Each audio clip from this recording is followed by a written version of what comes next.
Welcome to the Hero Maker podcast. I'm Andrea Shreeman, writer, director, EP, living in LA. And I'm Jennifer Morrison, and I currently serve as the Commissioner of Public Safety for the state of Vermont. We are here to seek out and tell the full story of our friends who were murdered in college, Rachael, Raver, and Warren Fulton III. We really need to make sure that their deaths were not in vain and that every possible lesson and improvement for the system can be squeezed from the retelling of the circumstances that ultimately led to the identification of their killer. Welcome. Thanks. It's great to be here. So one of the things that we're here to do is to find some hidden heroes. It's called the Hero Maker podcast. And people ask me, well, what does that mean? Why is it called that? And I have just been saying tragedy breeds heroes. And a lot of them you just don't see. You don't know who that person is who's going the extra mile to get something achieved for a family or a victim or a case. I love the premise of sussing out the heroes from the different waypoints of the story that we have to tell, because particularly as I learn more from you and from our guests, there's so many. To me, this is a really nice part of what we're doing here, not just to honor our friends and tell their story, but to, along the way, shine a spotlight on people who, through their either heroic or everyday actions, made a super outsized impact on a community or on an individual or on a procedure, on a way of life. Just interesting that the different places you find heroes and how some of this trauma can actually forge like a whole new life or lifestyle for some people. Well, we should probably talk a little bit about Rachael and Warren for our listeners, just so that they get a little bit of a sense of who they were to us. Obviously, to state the obvious, I think we've said it, they were both student athletes at George Washington University at the same time that we were. Warren was on the baseball team and Rachael was on the soccer team. She was on the soccer team that I was on, and they were college sweethearts. So what else do we remember? So when we were at George Washington in December of 1988, I can actually pull up the exact date. I think it was the 5th or the 6th. The 6th, I think. Yeah. They were found on the 6th.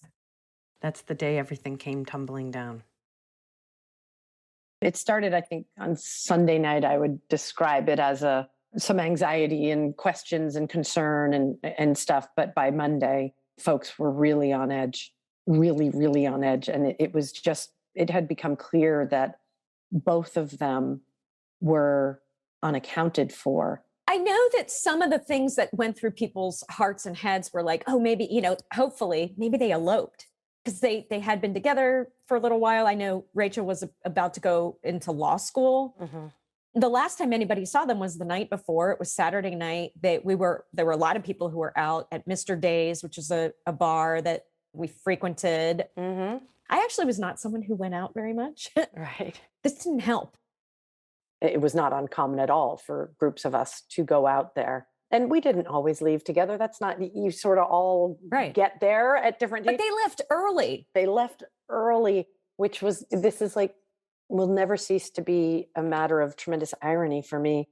They left early and sober by comparison to many of our friends because they were being responsible and responsive to an event that his parents had going at their church. And they were not ashamed to say that's why they were leaving. And this made it different because a lot of kids in that age group would never say, hey, look, we're leaving this great time. We're leaving our friends at a bar, places hopping, and we're leaving because we got to get up early to go to church with my boyfriend's parents. Like, that was noteworthy in and of itself.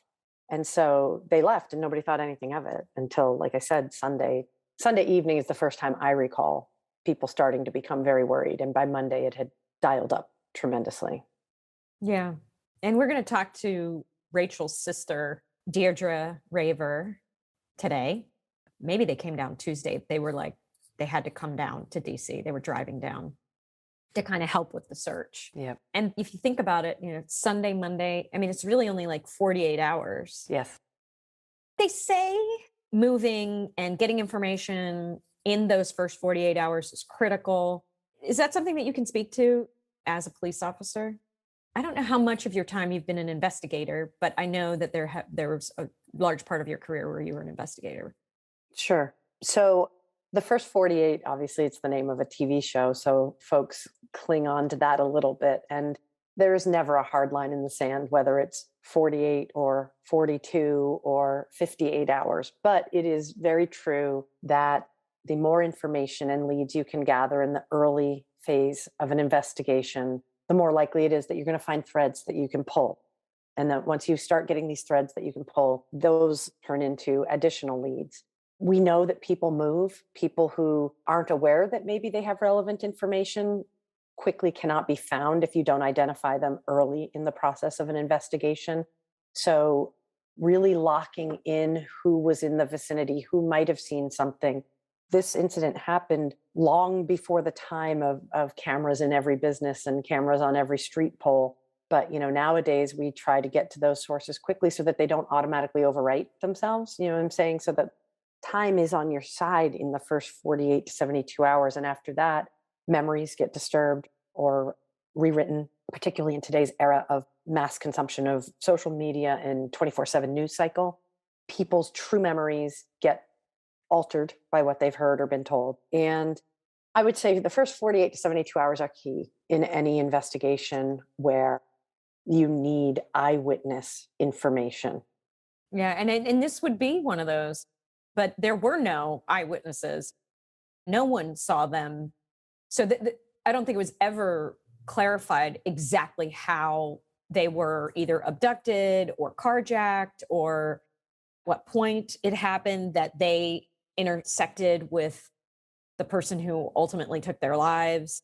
But there was some kind of abduction, and they ended up on the side of the road in Virginia across the state line. Their bodies were found Tuesday.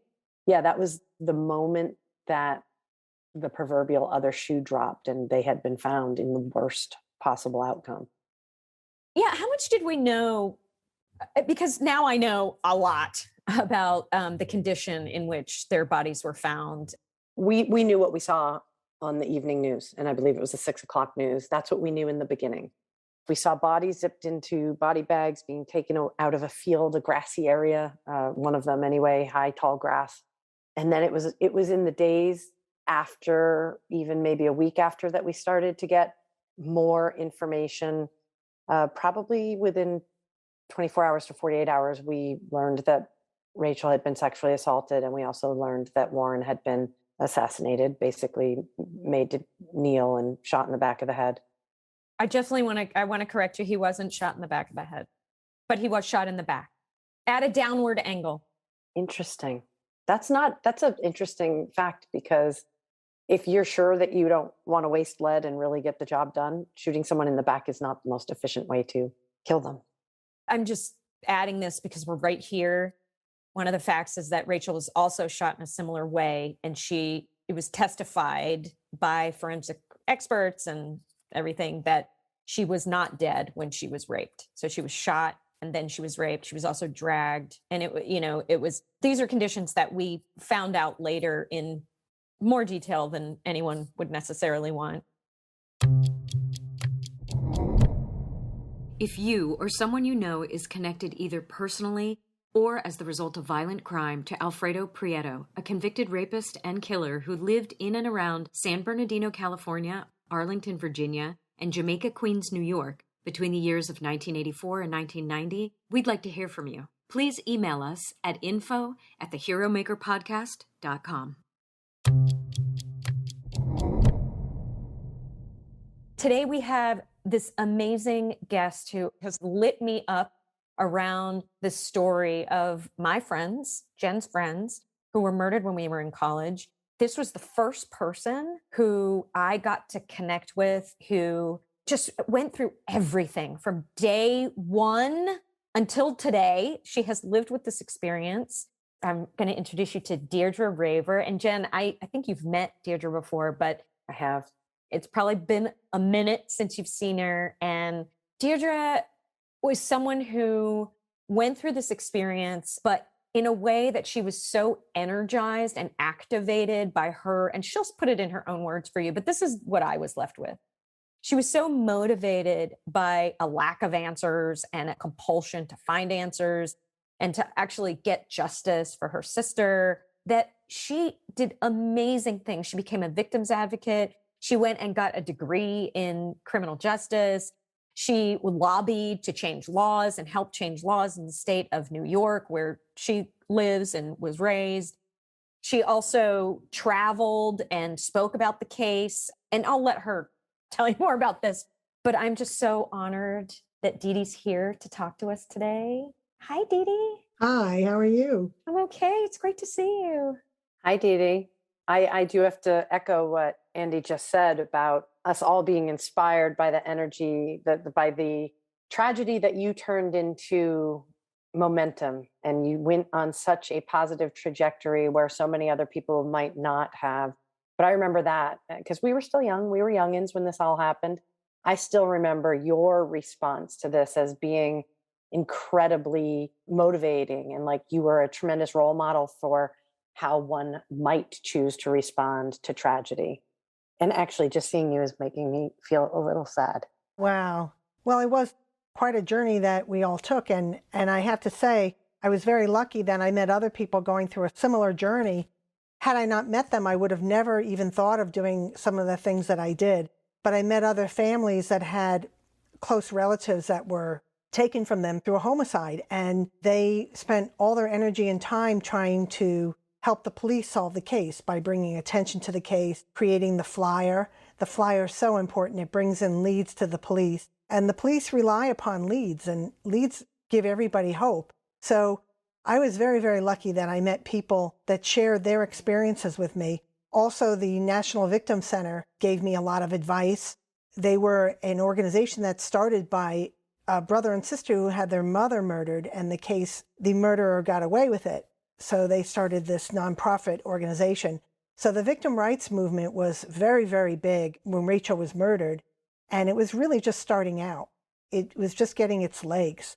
So there was a lot of issues involving victims and allowing victims to have more input into the criminal justice system and be part of the system and be recognized, as people. And even today, when I look at these cases, you see that the families sometimes are not taken into account for.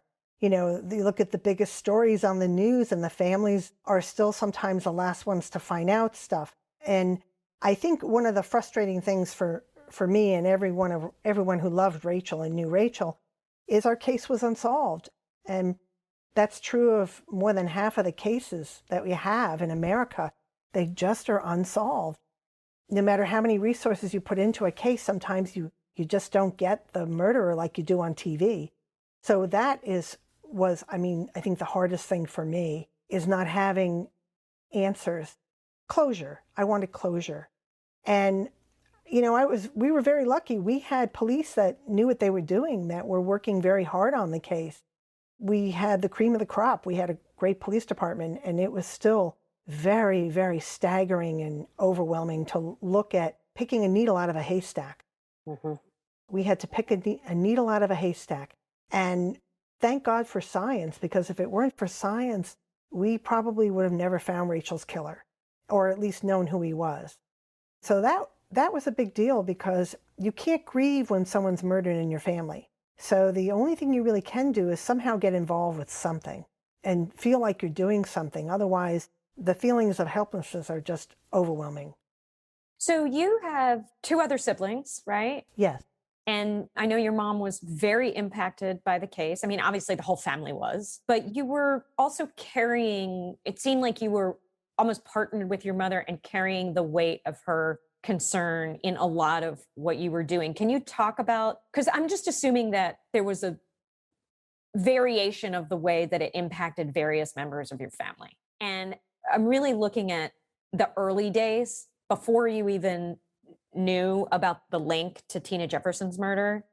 Can you tell us a little bit about what it was like before, and then what it was like once you got the news that there was a link to another homicide? Well, in the beginning, I know my mother and father were obviously very overwhelmed. It was very hard for them. But what often would happen is my brother and I would be the ones to call the police. And my mother would call the police too, but generally it would be my brother and I. And one of the reasons is that you would see a case that's very similar and it would haunt you. You really couldn't think about anything until you made sure the police knew about the case. And again, it is picking a needle out of a haystack. So if you see a similar case, there are things in place in the criminal justice system to alert police departments if there's something similar, but it's a big country, you know? We would see a similar case or something we'd read about in the paper. And so my mother would ask me to call. And my brother was very involved, but his involvement was very private. People grieve different ways and they handle it different ways. So he would privately call on his own. And I would never know he was doing it. Of course, my brother was in a different situation. He was on active duty with the Marines. And then he became very, very involved with a new wife and started a family. So things were quite different for him. But he was very private, but he became very involved as well. But my mother would see something and it would haunt her. For example, we saw stuff on Unsolved Mysteries sometimes. And of course, 2 other cases were on Unsolved Mysteries around the time that ours was on. And it was the same guy who did it, the same killer. And we didn't know each other. We were separated by state and we just didn't know each other. So. But at the time that you saw it, you didn't know that there was a connection. No, not at all. I mean, I would see cases and I'd say, this is the one. And, it was really sad because I know the detectives really appreciated any time we called and it keeps the case alive for them. And I would write down what I wanted to ask them. And sometimes I wouldn't get those questions answered because they were very good at diverting because they had the integrity of the case in mind. Later on, when we would go to court, we understood why they did what they did. But there were some answers they had a little more information. They wouldn't share it. Because anything that they share, you'd tell one person in your family, do not tell anyone. And they'd say, okay. And they'd tell one other person, don't tell anyone. And that's how you get leaks. And, a great example is a leak that just happened with those poor families in Texas. Those families were supposed to sit down and look at a tape. And next thing you know, the media had it. And that's how it happens. You have to be very secretive to some extent. And that's very hard for families because, we just want a few answers. Can I come back to this thing about the episode of Unsolved Mysteries? Because I remember being interviewed for that episode. I have no idea if I ever appeared in it or not. But are you saying that when it aired, there were other cases highlighted in the same episode and now we know that they were the same killer? Not the same episode, different times. My mother, would watch there is a really good story here. Tell the story about your mom and watching the Tina Jefferson profile. Well, she saw the Tina Jefferson profile and she called. She was very concerned about that. But it was not one of those cases where she called me on the phone and said, you have to call the detectives. She just felt like it might be related. And I do remember one time, that was on Unsolved Mysteries, but my mother saw it and it really, really hit her hard. Maybe because it was in Virginia and it was a young girl. But wasn't she also murdered on Rachel's birthday? Yes, Tina Jefferson was murdered on Rachel's birthday. Right. So that also kind of set off my mom as well. My mom saw these things and it really, really haunted her. But, hate to say it, but I saw a lot of cases that I was absolutely sure this is the one. And I would call the detectives. And when I didn't hear back, I knew that it didn't pan out. So I'd wait a nice amount of time and then I would call them and they'd say, I'm sorry, it just wasn't. But if you see that again, let us know. Always let us know. But I remember there was one that really bothered me where they had the victims on their knees. And later on, I found out it's possible that my sister was kneeling and so was her boyfriend before they were murdered. And so I wasn't that crazy. And I also wasn't that crazy when I was handing out flyers and I was on a train and one of the stations was Jamaica, Queens. And we had found Rachel's car in Jamaica, Queens. Now, at the time, we hadn't found the car. And I wanted to get off the train and go down the stairs and just hand out a couple flyers to a couple policemen. And I saw a police car. And I thought, don't do it. Yeah, it's just too weird. Like you're going to go up to these police, hey, my sister's unsolved case, go out with your friends. I was visiting a friend in Long Island, go visit your friend and just let this go. You've done enough this week. Unbeknownst to me, that car was not that far away from that station. I mean, it was ripped and shredded, but still 2 young cops getting a flyer like that and then driving by and seeing the car sitting there. It was right there. So it can't help the networking. And the other thing is, and it kind of haunts me a little bit, is we had a Hispanic interpretation of the flyer. We had it in Spanish, and I wanted to hand those out more. And I wanted to hand them out to a Spanish TV station and then a very well-known newspaper that is in Spanish. And at the last minute, I said, just let it go. You've got the interpretations out there. But you know that there was somebody living right there who might have picked up that newspaper and seen. And who knows whether they would have said something or not. They may have said nothing at all. You know, looking back, it could have put them in danger. If we had come close to him, we could have been put in danger because he definitely called me on the phone. And there's so many nuts that call you can't be sure. I want to hear about this, but I think we need to go back and get a little bit of structure for like the timeline. If you could quickly run through the first time you heard, hey, my sister's missing. And then those couple days, I know you got in the car to come down to DC. Then what happened? And then please take us from there to how you got to Queens, why you're in Queens, and then tell us about getting a call from the killer. Can you just give us that little timeline? So the horrible news, first of all, Rachael was missing. So we were hoping it wasn't the worst, but we had a really bad feeling about it because she didn't report to work and her boyfriend, no one knew where her boyfriend was. So that's all I knew. And I rushed home when I worked on Wall Street. I rushed home on the train up to where my parents lived. And by the time I got there, one of the neighbors was there to pick me up. I called her on the phone. She said, where are you? I said, the train station. She said, I'll be right there. So right there, that was a showstopper because I couldn't get through and my neighbor's picking me up.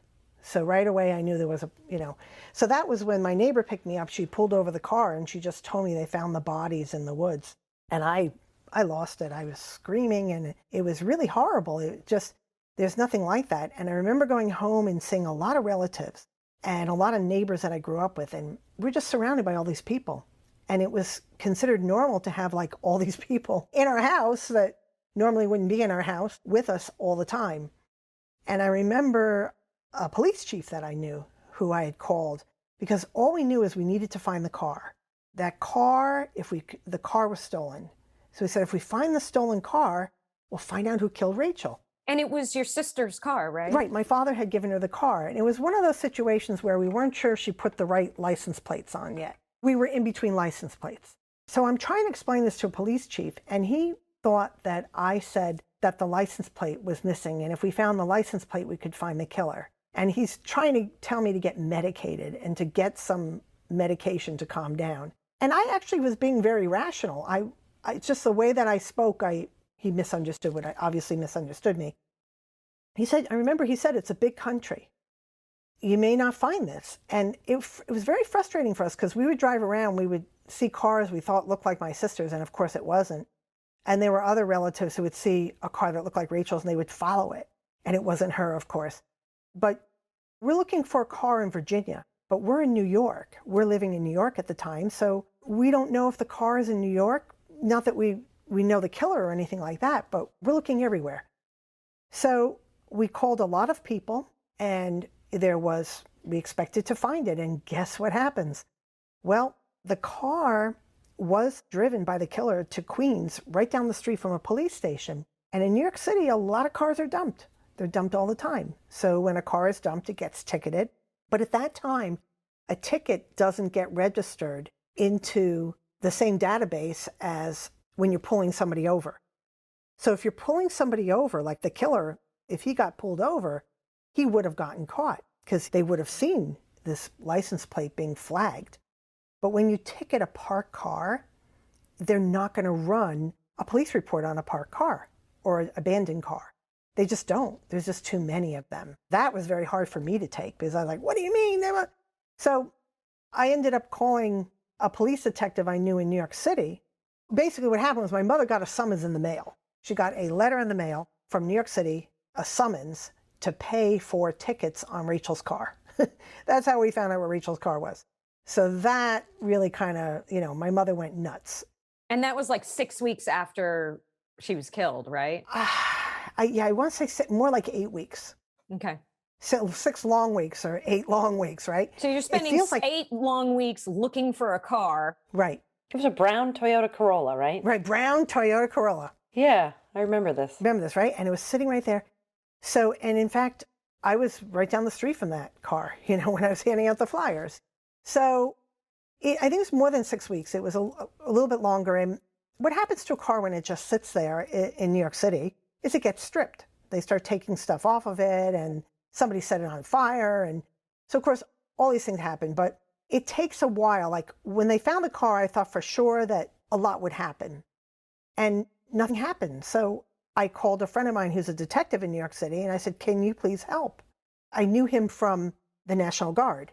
And he said, do yourself a favor. Go down to one police plaza, go down to where the tickets are, and ask for a copy of the ticket. Just say, I want a copy of the ticket. They won't even question it. Get a copy of the ticket, look at the ticket, and see what precinct is on it. And call that precinct up on the phone and ask to speak to the homicide detectives and give them the phone number of the Virginia police. So that's what I did. And it was a very interesting conversation, I must say. The closest place I could find that I felt safe was one police plaza. I couldn't read, it was very sloppy. And I asked a policeman, can you help me read this? He said, sure, that's the 103rd precinct. Thank you. And I went this is when we had payphones. Remember the payphones? I lived on those payphones, right? And I put a quarter in the payphone and I called the 103rd precinct. And when I started talking to them, they said, okay, who are you? We have a lot of cases here. I explained to him, this is my sister who was murdered. Her car is right there. We have a ticket, blah, blah. And he's like, slow down. Where are you now? What's your name? You could tell there was a group of people around him. And it was a detective named Junior. They called him Junior. Really nice guy. And they kept saying to me, if you come down to the precinct, call us first. Don't just come down here. Don't come down here. Call first. Okay. And I remember them saying that. And if I did call them, they would put a pot of coffee on because they didn't want me wandering around there, which actually was good advice, was not to be wandering around there because he was still in New York for a certain period of time. And someone recommended to you from the victim center that's one way to... A mother. Her son was murdered by a couple strangers. They robbed him and they murdered him in cold blood right on the street. And this was just somebody you met through like in a support victim group. Network? In a support group. Okay, got it. And these victim support groups don't just give emotional support. They give information to victims. Like, this is how it works. Jennifer, I'm wondering if you have any questions for Dede. This whole thing is fascinating to hear some of these behind the scenes pieces that I didn't know.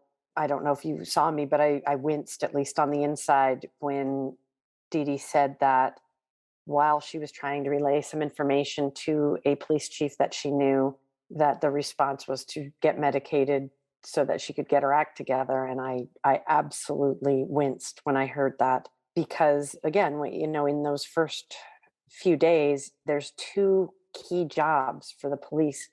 The first one is on the operational side, to get as much information as you can to try and get facts and try and move the case along. Now, obviously, a police chief who's not involved in the investigation, who lives up in upstate New York, or where you guys were from, he's not investigating the crime.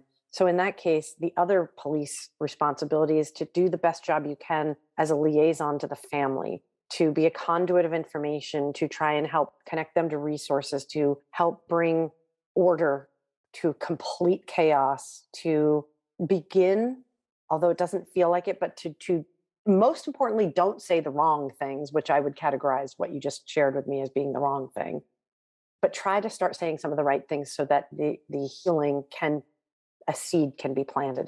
There's no healing that's going to happen in the first moments after sudden unexpected death, but you can minimize the trauma to a family by the way you interact with them. And so I was saddened to hear that was the response you got from one of my predecessors. But the other interesting note that I'm waiting to hear more about was how you know that the killer called you, but I know we're getting there on that. And the other, I guess, question I had for you is, how did you get connected to the victim support groups? Because it sounds like in the pre-internet days, being connected to that type of group would be immensely helpful for navigating your way through the aftermath of this tragedy. So the way that we got connected back then is there was a victim assistance program in Virginia, and they contacted we had the National Victim Center. So one of the things that the National Victim Center did is they set up an immediate database of all these places so that if you're a victim advocate in Virginia, you know where to find the victim advocates in New York. And the ones for homicide survivors were superb. And by the way, I didn't mean to be so hard on that police chief. He meant well, but he panicked and he only heard that I was looking for license plates. He didn't hear that I was looking for a car, and he panicked. So here's a guy who I would normally turn to, whereas, you know, the detective just calmly said, make sure you get this information and pass it on to your detective right away. And that is really important for families to do. Don't take anything in your own hands and try to solve it, because you'll end up with a mistrial, or you'll make a mistake. You know what I mean? As much as we think we know what we're doing. But this network was phenomenal. So I knew there was one in New York City, and it was just a matter of getting in touch with them. So I remember that I didn't go back to work, and I didn't think I could ever go back to work. And it had been almost a week, and I thought I was going to take off 3 or 4 weeks at least and not go back to work. It was just too overwhelming. And so I had heard about victim services. I had their phone number. I had their location. So I literally walked in there. I was a walk-in. And this woman didn't realize that I was a survivor and started talking to me. And then she said, oh my goodness, please come inside. And that's where it started for me. And next thing I know, I was going back to work. I called my job because this woman told me, if you can't make it back at work, you just don't go back. But you got to try. Yeah. And if you need to leave the room, you leave the room and cry and go back to work. See how it works out for you. And if it doesn't work out, then you take it from there. And surprisingly, I was able to do it. And other people I know never go back because nobody is there to push them and let them know that they can try. Yeah. It's not the same. You know, things are not the same. But, you know, to show up to work and stuff, to sit around and think about an unsolved case all day versus being at work and then intermittently think about the unsolved case is a lot easier to do. Yeah. So that made a huge difference for me because I stayed with that job for, I don't know, 13 years or something. And I wanted to move ahead to other jobs, but I never did. I stayed at that job, but at least I had a job and I had. Can I ask you a question, Dede, about the role? How important is the role of the employer in helping a survivor heal in the wake of a traumatic event? It makes a huge difference. And I had a boss at the time that was a little bit uncomfortable with what happened. And she suggested that, you know, if I needed to take, that I couldn't work with the media and things like that, that it might impact my job. And when I had one of the interviews with Fox News, because we were calling the different media outlets to find the killer when we found the car. So I called different media outlets. And fortunately, the victim advocates had explained to me how to do that and what to say and to send pictures right away. I remember there was a quote that you told me, and it's something I'll never forget, Dede. You told me that one of the detectives said to you, which motivated you even more to keep getting the word out there about your sister, the media loves a dead white girl. Do you remember that? Yeah, I don't know. It wasn't a detective. If I did say that, I apologize. They might have, but I heard that from someone who was a victim advocate. And she said that the media definitely favors, and this made me sick, really sick and uncomfortable when she said this. I mean, this was 30 years ago. It may still be true. She true. didn't say it to make me uncomfortable. She said it to educate me. But they're interested in how physically attractive the victim is. And physically attractive victims get a lot of attention, and white physically attractive victims get a lot of attention. And it does not go unnoticed by families of color who lose somebody. So when they say stuff, it's a fact. Now, here's the good news. You may get this attention, but sometimes you get much less attention than other cases. There are other cases that other victim advocates that I worked with, when they would lobby and stuff like that, people would run to them and jump for them. They didn't do that for me. But the one thing that I learned is it's not really good to be in that position where you have heavy media like that. You attract a lot of defense attorneys, and there's a good chance your case will not you won't win the case in court. And it's 1,000 times more traumatic. And they forget that a person was murdered. It becomes this sensational case. Yeah, it's The circus. Can I just ask, I just really want to bore down on this thing about your employer, because I think these are some of the takeaways that we can share about how to help the healing begin for a survivor, a family member. But then, of course, there's the ripple effect of friends who might have employers. You know, the friends of Rachael had employers. If you could have had your experience with your employer go differently back then in real time, what do you think that your employer could have done better to help you balance that work life with healing from this tragedy? And what do you think your employer did really well? Those are the takeaways that I'm really interested in. Okay, so what my employer did really well is that the human resources individual was fantastic. The person who's paid to work with you, explain how the leave process works, explain basically that I would not lose my job if I were to take leave, and so forth and so on. But I would lose medical benefits after a certain period of time and things like that.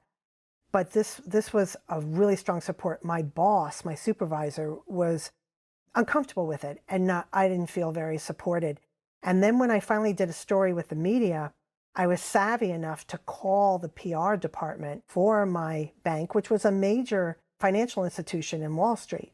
And I called them, I told them who I was, and I said, I just want to make sure that I'm not going to tell them where I work, but if they do find out where I work, I don't want to get in trouble with the bank that I worked for at that time. And he was wonderful. He said, oh my goodness. And his job is PR, so of course he knows how to speak to someone. But he was very supportive, and he explained how the media works and how they were going to interview me for a real long time, but I was only going to see like at most 30 seconds, if I'm lucky, maybe 20 seconds.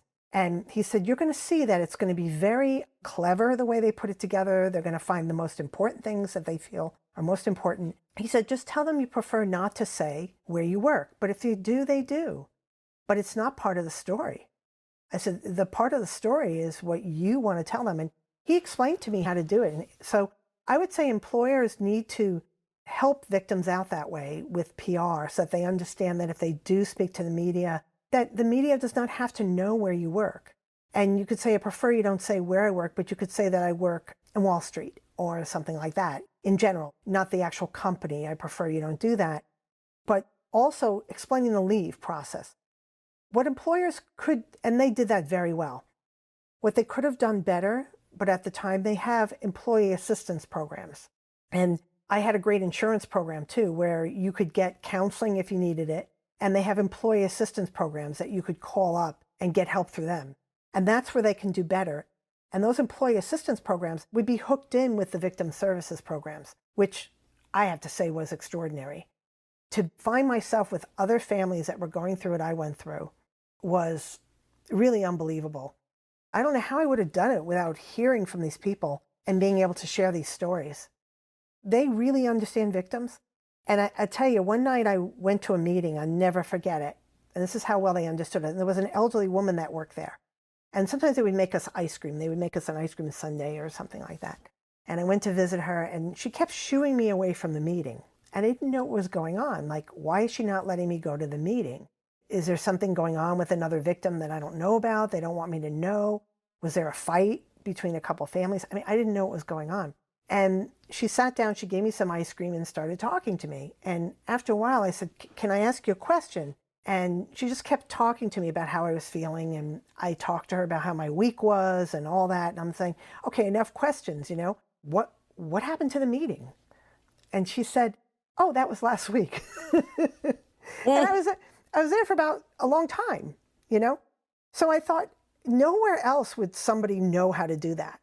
So you came on the wrong night, you missed the meeting, and she was just there, and she it happens all the time. Sat with you and had a calming conversation. And yeah, and I told another a father of a son who was murdered. He said, oh yeah, that happened to me too. He goes, apparently it happens. It happens a lot. So it happens a lot. Families do, they come on the wrong night. Instead of saying, oh, I'm so sorry, you came on the wrong night. What they do instead is they sit down and talk to the victim for 20 minutes to a half hour. And then, oh, by the way, the meeting was last week. So you don't feel like you got ran over by a train because you're all confused. And you do get confused. There's a lot of trauma. It takes about 2 years of a roller coaster. So I think we have to close the loop on this call from the killer. Okay, so I started doing TV shows because I talked to other victims' families. Can you name really quickly like 3 or 4 of the shows you did? Well, I know I did something Broadway. It was on Channel 9. I did Fox News. I did Channel 11. These are all local stations, and they were really big at that time. Those were the big ones that I did in the beginning. And again, the National Victim Center helped me with the media. But that was the way to do it back then, to get the word out so other people would know about the case and what you were looking for. Because today, obviously, we have social media. You go like, 140 characters, and the whole world knows what you're looking for. But back then... I think it's actually harder now because you have to compete and get through all that social media. And you have to wait for someone to read it. But back then, you could call on the phone and actually get a real producer on the phone. And if it was a quiet day, they would cover the case. And I remember the National Victim Center, there was a woman who was a victim advocate for them. And she helped me a lot with this stuff. She explained to me how to call the media and put together a letter. And this is back in the days when you would send the same letter out.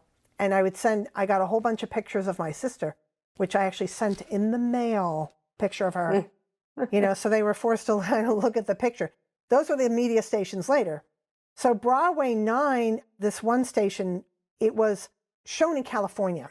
So it was shown in New York and it was shown in California. And I remember thinking, wow, not as many people watch Matt Lauer. Matt Lauer was the host. And this is when Matt Lauer wasn't famous. And they show this show in California and some other stations across the country. And I remember thinking, well, not that many people are going to see it, but you never know. You could get lucky, right? And when I came home that night, I had this message on my machine. And I was warned by other families, be careful because there's a lot of very crazy, lonely people out there. They'll call and say, I killed your sister. And they do that. That happens a lot to families. And they don't know anything about the case. They're completely full of it. Mm-hmm. And I had prank phone calls, all kinds of stuff. So I didn't want to take it seriously, but the guy had a foreign accent. But the things that he said to me really shook me up. Did you answer, or was this an answering machine message? Answering machine message. And I accidentally did something to the message. And then I remember I always call the detective. And that one time I didn't call the detective. And they tell you every time you got to call the detective. He would have jumped all over this. I don't know if they would have been able to trace this phone call, but he said some things that were very sexual. And he said sexual things about my sister. And it was very, very upsetting. If you know anything about sex crimes, or they call them sex crimes, but they have nothing to do with sex. Correct. They're just horrible, just horrible. And he was saying, oh, she was so scared and she tasted so good and, all this stuff.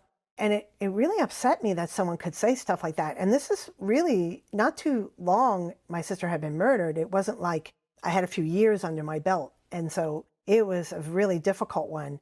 And the accent was there. So it threw me off. And later on, when we went to the trial, that was when it clicked for me. And I know I'm not jumping to conclusions. I know it was him. I just know. And he was in California at the time. So he saw this thing on California. He got really excited. And he was almost like breathing on the phone. He was so excited. And then my father got a phone call too. And he said some stuff that were gang-like things to my father. But my father, unfortunately, was going through the first stages of dementia. So it didn't even faze him. He didn't really pay attention. So now that we know more about him and his personality, and the victims' families in California said they got a lot of phone calls threatening them, describing what happened to their relatives. These are really scared people. They're terrified there. They wouldn't even, the victims of my sister's murder wouldn't even register to know if the guys were paroled or not because they were too afraid. And I tried to convince them that they would be safe, but they were just so afraid. So we were shielded from this monster, really. We didn't have to deal with the threats or any of that stuff. We were very, very lucky that way. I just want to thank you so much, Dede, for being with us and for sharing this really compassionate, very like rich and detailed experience of what it was like for you back then, specifically, having the resources that you were able to have and how you put energy behind getting answers. And Can we interview Dede again down the road? absolutely. I mean, I have a million more things I want to talk to her about. I mean, as long as you're okay with that, Dede. I'm okay with that. And I'm sorry everything was so discombobulated. It's okay. Next time, think how easy it'll be. Wow. Dede is very inspiring. I think she gave some amazing information for people who are dealing with the legacy of trauma. And she created a whole ecosystem and a family and a community around her that was just full of support and information. She gravitated to that support and she clung to it, it feels like. And she let it breathe her when she couldn't breathe. You know what I mean? Like it's so beautiful. And yeah. It's actually quite remarkable because in 1988, the world of victim services was not nearly as robust or all-inclusive as it is now. I mean, I think about how far we've come in the last 34 years in the world of victim services, and the world of trauma and brutal murder, sudden unexpected death of a loved one was not trauma-informed.